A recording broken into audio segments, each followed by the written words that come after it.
It's funny because it was like, I asked him, do you have a job? Because I at least own my own business. Yeah. I make clothes for a living. Look at people on disability, okay? Trisha is on disability. Well, she's on Social Security income. They won't give her Social Security disability. She only gets $647 a month. How is $647 a month enough to live on when she can't work? You know, how is she going to find a place that's cheap enough so that she can pay her rent, pay all of her utilities, pay her food because they won't help her with food, pay her bills? What is she going to do when they won't do it? You know, the government says, "Oh, we take care of our own." Look at all these veterans, these war veterans that are homeless on the streets after their country said, "Oh, we'll take care of you. You go to war for us. We'll take care of you. We'll make sure you're well taken care of. We'll make sure you're in a home. We'll make sure you have an income." But it never happens.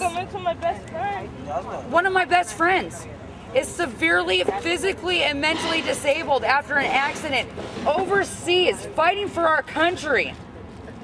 And yet they still don't do anything. They won't give him health care. They won't give him military benefits.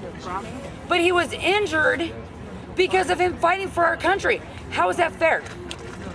How is he supposed to live like that? So he lives underneath a bridge in Portland, Oregon, because they won't give him what is rightfully his.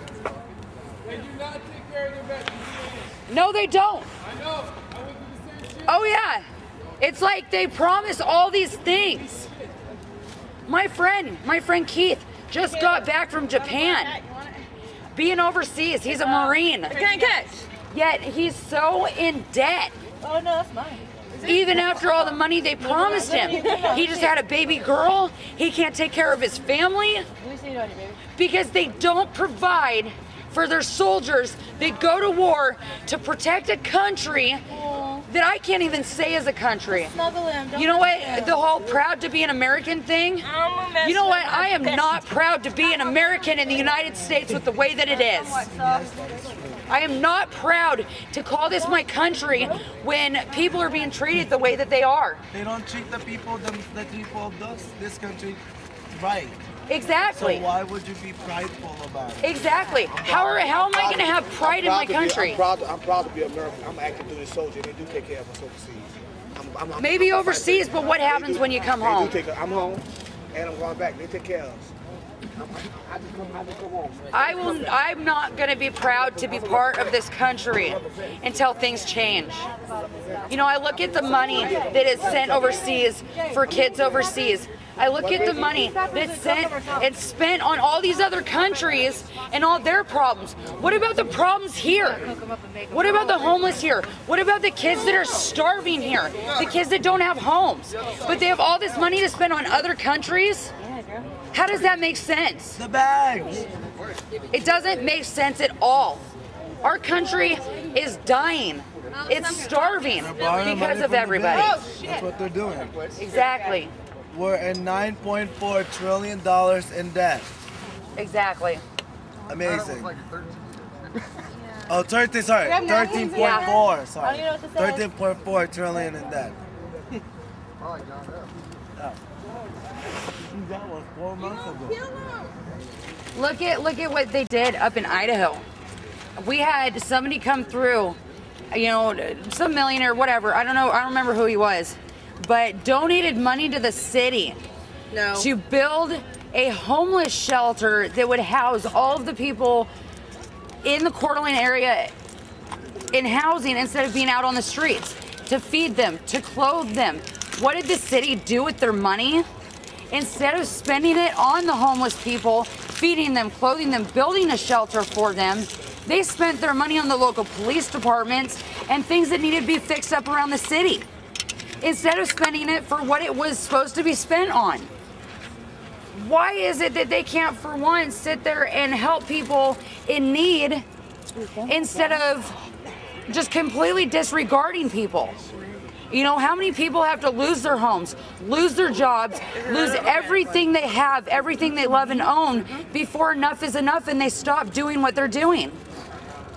I mean, when is enough enough? When people are dying on the streets more when 90% of our people are committing crimes to try and survive? They want more workers for companies and jobs and everything, but they can't help us enough to get us into a stable situation and a stable place to live because they rather build these kind of crap and not have people to work in it. Exactly. Because they take and they take and they take and they don't fucking give. Everybody says get a job. You know, all these people that are like, hey, you're a bum.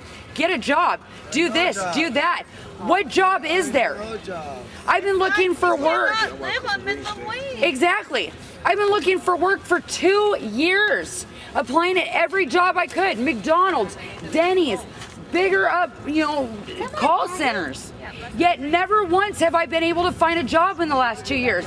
And that's not just in one area. That is all over the place. The unemployment rate in Douglas County, Oregon is at 13.9%. That's ridiculous. There's kids that are in cars with their families because nobody wants to step up and help. You know, why do these kids have to go through poverty and not having anything? Because my friend Corey, major part of Occupy San Francisco, he just went overseas to do a tour of all the Occupies that are happening around the world right now. He's gonna bring footage. He's gonna put it all over his Facebook page, on YouTube, of all the Occupies around the world. I'll tell you what, I'm gonna watch it. I wanna see what's going on over there. You know, the stories I hear about people getting beat down in Mexico because they're occupying there, or people being reamed at and disgraced and treated like they're nothing because they're standing up for something right in another country. How is that right? When is it going to stop? You know, when are we going to have our rights and be able to live the way we need to, be able to have the things that we need, Be able to have our kids back. be able to have our kids? You know, I never once was abusive. I never once was neglectful. I love my babies, and everything I had went to my babies, but they were taken from me. Yet I sit there and watch the parents that beat on their kids every day, that neglect their kids. Them kid leashes. I hate them. Oh yeah. You know, the parents that shoot their kids up with drugs, yet those kids aren't taken. The state of Oregon stands to gain $350,000 per child that is adopted out. The state of California stands to gain almost $400,000 for every child that is adopted out. And it's only the healthy babies that are taken. It's never the drug addicts' parents' babies. It's never the abused ones. It's always the healthy ones. Our country needs to change.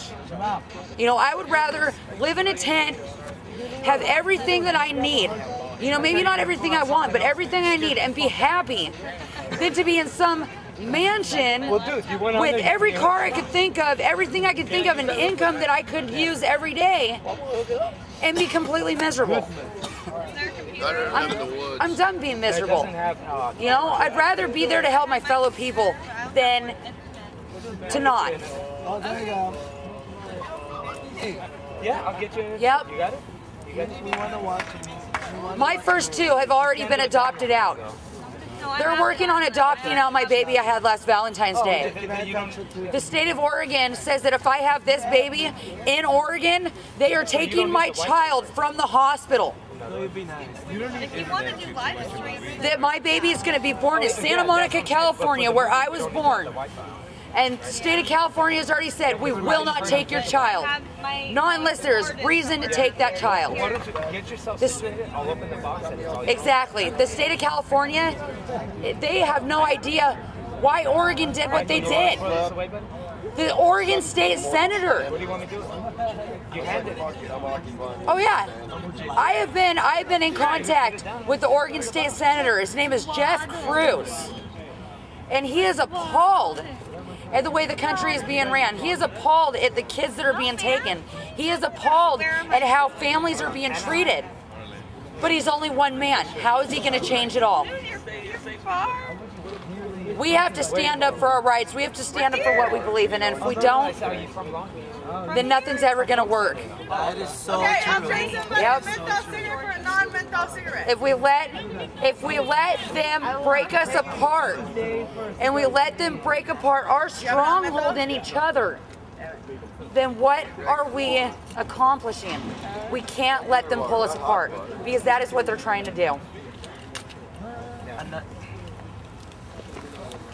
Another thing, if they keep telling you that we're not doing anything to make a difference by sitting here, we are making a difference because we're making it visible that there are people that are concerned and have been disenfranchised by the 1%. And it's only the right thing that all those people come together and show these are the people that you victimize and you are responsible for fixing this problem today and now. Emotional distress. And emotional distress that you have placed upon the people. And just to let you know, they want us not to be in the same room. But if we need to be in the same room to show them that this is how many people you've been disenfranchised to. And we are doing something effective because we have been changing people's dialects or conversation at home. And they've been, because through our visibility. We're not hiding anymore. No more hiding. No more hiding. There's nothing shameful in what they've done to us, and it's only the right thing to show ourselves and say, you know what? We are the victims of the 1%, and we're asking them to redeem themselves by fixing this problem as soon as possible. As a group. And I'm not going anywhere. Like I said, if this happens, they would have to drag me out of the civic center again. You know that we're over 800 cities strong. Oh yeah. We're over 800 cities strong. So they would have to drag all 800 cities strong out of their 800 cities strong. Huh? 800 cities strong. Oh, 800 cities strong. We're not going anywhere. Hell no. Hell no. We won't go. Hell no. We won't go. Hell no. Hey.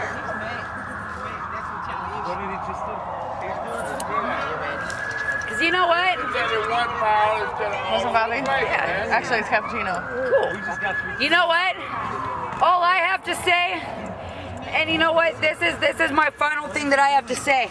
You know what? We are the 99%. We can do this. We can make a difference. And if we keep it up and keep going the way we're going, we will make that difference. Because you know what? Things are gonna change. It's time for things to change. As long as we keep our stronghold, we will succeed, we will prevail. Because we are the 99%. We can't let that 1% bring us down.